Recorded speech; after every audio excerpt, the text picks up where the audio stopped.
আগামী 22 সেপ্টেম্বর তারিখে তোমাদের HS third semester political science পরীক্ষা রয়েছে। সেই পরীক্ষার প্রস্তুতিকে আরও মজবুত করতে আজকের ভিডিওতে নিয়ে চলে এসেছি লেসন 2 থেকে 40টি সুপার এমসিকিউ প্রশ্নের লাস্ট মিনিট ফাইনাল সাজেশন নিয়ে। ইতিমধ্যে লেসন 1 থেকে সাজেশন ভিডিও পোস্ট করে দেওয়া হয়েছে। সেই ভিডিওর লিঙ্ক আজকের ভিডিওর ফার্স্ট কমেন্টে পিন করে দেওয়া থাকবে। তোমাদের জানিয়ে রাখি, এই চ্যানেলে সংসদ নমুনা প্রশ্নপত্র 2টি সেট এবং আমার তৈরি করা একটি সেট সম্পূর্ণ আলোচনা করে দেওয়া হয়েছে। তারও লিঙ্ক আজকের ভিডিওর কমেন্টে পেয়ে যাবে। সেই 3টি সেটের পরীক্ষা দিয়ে তুমি নিজের প্রস্তুতিকে যাচাই করে নাও। ভিডিওটি ভালো লাগে থাকলে অবশ্যই একটি লাইক করো। এরকমই আরও পরবর্তী ভিডিও নোটিফিকেশন সবার আগে পেতে চ্যানেলটিকে সাবস্ক্রাইব করে রাখতে একেবারেই ভুলো না। লেসন 2, যেখান থেকে তোমাদের 8 নম্বর থাকবে, তাই হাতে গোনা মাত্র 5-10টি এমসিকিউ প্রশ্ন নয়, তোমাদের জন্য নিয়ে এসেছি ওয়ান লাইনার কোয়েশ্চেন, যে লাইনগুলি খুব ভালো করে পড়লে তুমি অনেক প্রশ্ন কমন পেয়ে যাবে। তাহলে শুরু করা যাক আজকের ভিডিওর মূল আলোচ্য বিষয়। 1. সম্মিলিত জাতিপুঞ্জ অর্থাৎ ইউএনও, ইউনাইটেড নেশনস অর্গানাইজেশন প্রতিষ্ঠিত হয় 1945 সালের 24 অক্টোবর এবং 24 অক্টোবর দিনটি সম্মিলিত জাতিপুঞ্জ দিবস হিসেবে পালন করা হয়। 2. সম্মিলিত জাতিপুঞ্জের পূর্ববর্তী সংস্থাটি হল জাতিসংঘ বা লিগ অব নেশনস। এই জাতিসংঘ প্রথম বিশ্বযুদ্ধ শেষ হওয়ার পর পৃথিবীতে বিশ্ব শান্তির জন্য প্রতিষ্ঠিত করা হয়েছিল 1920 সালের 10 জানুয়ারি তারিখে। 3. জাতিপুঞ্জের সনদ গৃহীত হয়েছিল 1945 সালের সান ফ্রান্সিসকো সম্মেলনে। খুবই গুরুত্বপূর্ণ। জাতিপুঞ্জের সনদ গৃহীত হয়েছিল কোন সম্মেলনে? সান ফ্রান্সিসকো সম্মেলনে। সান ফ্রান্সিসকো সম্মেলন কবে হয়?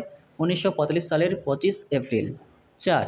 1945 সালে 50টি সদস্য নিয়ে সম্মিলিত জাতিপুঞ্জ তার যাত্রা শুরু করেছিল।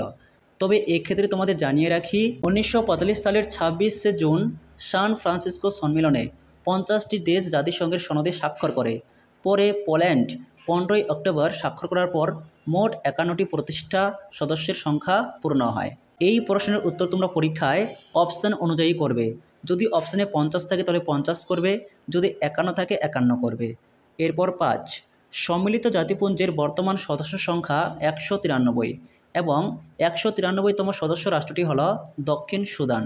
অর্থাৎ সম্মিলিত জাতিপুঞ্জের সর্বশেষ সদস্য হল দক্ষিণ সুদান। 6. সম্মিলিত জাতিপুঞ্জের প্রথম মহাসচিব ছিলেন ট্রিগভিলি এবং বর্তমান মহাসচিব হলেন অ্যান্তোনিও গুতেরেস। সম্মিলিত জাতিপুঞ্জের মহাসচিবকে রাষ্ট্রসংঘের দূত বলা হয়। খুবই গুরুত্বপূর্ণ। 7. সম্মিলিত জাতিপুঞ্জের যে নীতির ভিত্তিতে সকল রাষ্ট্রের দ্বারা প্রত্যেক রাষ্ট্রের নিরাপত্তাকে নিশ্চিত করা হয়, যৌথ নিরাপত্তা। 8. জাতিপুঞ্জের একটি দুর্বলতা হল নিজস্ব সৈন্যবাহিনী নেই। 9. সম্মিলিত জাতিপুঞ্জের সংবিধানকে সনদ বলা হয়। খুবই গুরুত্বপূর্ণ। সম্মিলিত জাতিপুঞ্জের সনদে 111টি ধারা এবং একটি প্রস্তাবনা অর্থাৎ প্রিয়াম্বেল রয়েছে। এছাড়া 60টি নীতি রয়েছে। 10. নিরাপত্তা পরিষদের মোট সদস্য সংখ্যা হল 15, যার মধ্যে স্থায়ী 5 এবং অস্থায়ী 10। এখান থেকে 3টি প্রশ্নের উত্তর হয়ে গেল। 11. নিরাপত্তা পরিষদের অস্থায়ী সদস্যদের কার্যকালের মেয়াদ 2 বছর। এই যে নিরাপত্তা পরিষদে 10 জন অস্থায়ী সদস্য রাষ্ট্র রয়েছে, তাদের কার্যকালের মেয়াদ 2 বছর। মনে রাখবে। 12. নিরাপত্তা পরিষদে ভিটো ক্ষমতা প্রয়োগ করতে পারে নিরাপত্তা পরিষদের স্থায়ী সদস্যরা। নিরাপত্তা পরিষদের স্থায়ী সদস্যরা হলেন মার্কিন যুক্তরাষ্ট্র, ব্রিটেন, ফ্রান্স, রাশিয়া, চীন। এদেরকে একসঙ্গে আবার পঞ্চপ্রধান বা বিগ 5 বলা হয়। 13. যে কোনো প্রস্তাব নিরাপত্তা পরিষদের 5 জন স্থায়ী সদস্যের যে কোনো একটি অসম্মতি জ্ঞাপক ভোটে বাতিল হয়ে যায়, স্থায়ী সদস্যদের এই বিশেষ ক্ষমতাকে বলে ভিটো ক্ষমতা। খুবই গুরুত্বপূর্ণ। 14. সাধারণ সভাকে বিশ্বের বিরাট নাগরিক সভা বলা হয়। 15. জাতিপুঞ্জের মহাসচিব নিরাপত্তা পরিষদের সুপারিশ অনুসারে সাধারণ সভার দ্বারা নির্বাচিত হন। 16. সম্মিলিত জাতিপুঞ্জের সাধারণ সভার বর্তমান সদস্য সংখ্যা 193 আর সাধারণ সভার পর্যবেক্ষক রাষ্ট্রের উদাহরণ হল প্যালেস্টাইন। এরপর 17. সাধারণ সভায় 1950 খ্রিস্টাব্দের 3 নভেম্বর শান্তির জন্য সম্মিলিত হওয়ার প্রস্তাবটি গৃহীত হয়। তবে জানতে হবে এটি কেন হয়? উত্তর কোরিয়া ও দক্ষিণ কোরিয়া বিবাদের জন্য। এরপর 18. সাধারণ সভাকে বিশ্ব বিবেকের কণ্ঠস্বর বলেছেন মার্কিন রাষ্ট্রপতি অস্টিন। উক্তি সংক্রান্ত প্রশ্ন আসতে পারে, খুবই গুরুত্বপূর্ণ। 19 সাধারণ সভায় প্রতিটি সদস্য রাষ্ট্র অনধিক 5 জন প্রতিনিধি পাঠাতে পারে এবং সাধারণ সভার অধিবেশন প্রতি বছর একবার অনুষ্ঠিত হয় এবং সেটি হয় সেপ্টেম্বর মাসের তৃতীয় মঙ্গলবার। এরপর 20 সম্মিলিত জাতিপুঞ্জের অর্ধ আইনসভা হল সাধারণ সভা। 21 সাধারণ সভাকে কূটনীতিবিদদের সম্মেলন বলেছেন সুম্যান। প্রশ্নটি গুরুত্বপূর্ণ। 22 সম্মিলিত জাতিপুঞ্জের স্থায়ী সচিবালয় নিউ ইয়র্কে অবস্থিত। এখান থেকে তোমাদের আরও জানিয়ে রাখি, সম্মিলিত জাতিপুঞ্জের মোট অঙ্গ 6টি। সেগুলি হলো সাধারণ সভা, নিরাপত্তা পরিষদ, সামাজিক ও অর্থনৈতিক পরিষদ, কর্মদপ্তর বা যেটিকে সচিবালয় বলা হয়, আন্তর্জাতিক বিচারালয়। তবে মনে রাখবে, সম্মিলিত জাতিপুঞ্জ সহ জাতিপুঞ্জের যতগুলি অঙ্গ আছে, শুধুমাত্র আন্তর্জাতিক বিচারালয় বাদে প্রত্যেকটি সদর দপ্তর নিউ ইয়র্কে অবস্থিত। শুধু আন্তর্জাতিক বিচারালয়ের সদর দপ্তর নেদারল্যান্ডসের হেগ শহরে অবস্থিত। এরপর 23 আন্তর্জাতিক রাজনীতিতে দুই বৃহৎ শক্তিধর রাষ্ট্রের মধ্যবর্তী স্থানে অবস্থিত নিরপেক্ষ রাষ্ট্রটি হলো এক্স, যা শক্তি সাম্য বজায় রাখতে সাহায্য করে। এই এক্স কি? এক্স হলো এখানে বাফার স্টেট। গুরুত্বপূর্ণ।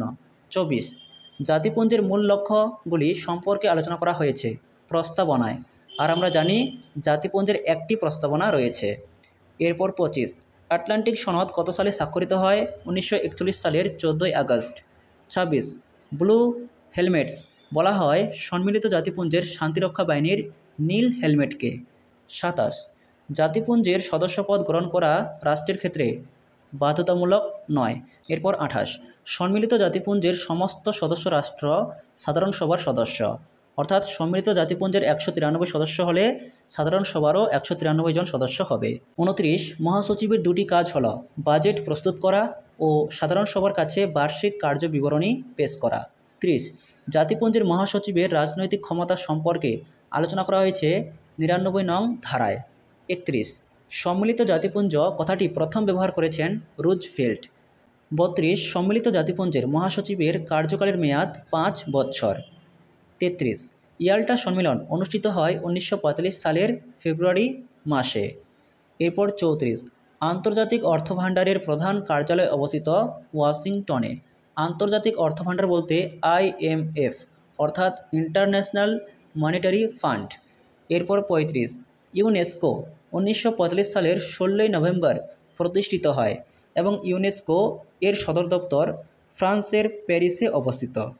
এরপর 37 বিশ্ব স্বাস্থ্য সংস্থা অর্থাৎ হু প্রতিষ্ঠিত হয় 1948 সালের 7 এপ্রিল। 7 এপ্রিল তারিখটিকে বিশ্ব স্বাস্থ্য দিবস হিসেবে পালন করা হয় এবং হু এর কার্যালয় সুইজারল্যান্ডের জেনেভায় অবস্থিত।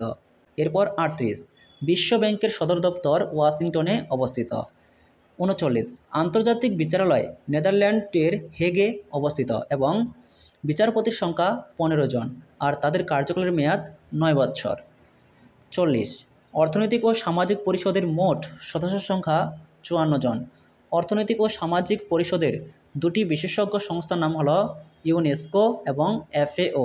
এছাড়াও এই অধ্যায় থেকে তোমরা কিছু ফুল ফর্ম দেখে রাখবে, যেমন 1 UNO United Nations Organisation, IMF International Monetary Fund, ILO International Labour Organisation, FAO Food and Agriculture Organisation, হু World Health Organisation, UNESCO United Nations Educational Scientific and Cultural Organisation, UNICEF United Nations International Children's Emergency Fund এবং ECOSOC the Economic and Social Council. ভিডিওটি ভালো লেগে থাকলে অবশ্যই একটি like করো। পরবর্তী ভিডিও নোটিফিকেশন সবার আগে পেতে চ্যানেলটিকে সাবস্ক্রাইব করে রাখতে একেবারেই ভুলো না।